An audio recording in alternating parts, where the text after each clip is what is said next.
Hi, and welcome to Epic Academy's Tech Talk. My name is Jamie, and today we're going to be talking about inappropriate content on the internet and online platforms and social media platforms and a variety of different technology pieces. So with that being said, this video has no inappropriate content in it itself, but the subject matter is a little bit mature, and so we might just want to ask any littler people to leave the room, or we might want to just press pause and come back and watch this little talk a little bit later. So with that being said, the reality is that inappropriate content is pretty easy to come across when we are online in a variety of different ways. Now, that can be something that someone accidentally stumbles across.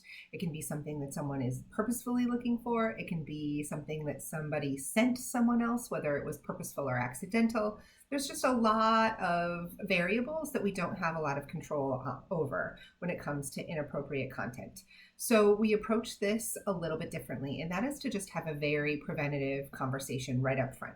So to set expectations around what you as the caring adult in a youth's life feels is inappropriate content, and then asking that question of them. What do they think is inappropriate content? Because maybe you're here and they're here, and we need to kind of come together a little bit. And the second half of that is just having the uncomfortable conversation so that it is something that can be talked about regularly. And so asking youth questions about what would they do if somebody sent them something that made them uncomfortable, or they stumbled across something that made them uncomfortable, or they're with friends who are looking for something that might be considered inappropriate. Maybe you've already outlined that expectation. You've already shared with them what you think is safe and appropriate content versus what is unsafe or inappropriate content, and they're with a group of their friends who they know are crossing that line. How would they handle that situation? If something is shared with them, how would they manage that, and who would they tell? Even if the trusted adult isn't you, who are they identifying as somebody that they could go to further the conversation?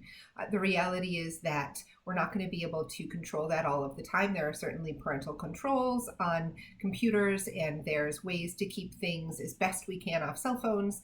And the reality is, unfortunately, that sometimes things trick us. I think of an example that someone shared in a class with us, that their daughter was looking for a page on the US government and somehow mistyped in the search bar, and a site with graphic images popped up.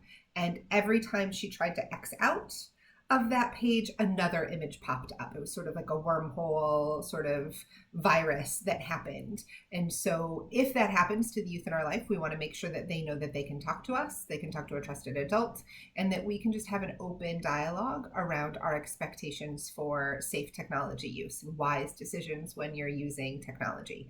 So if you have questions about EPIC and any of our programming, please visit epicforchildren.org and have a great day.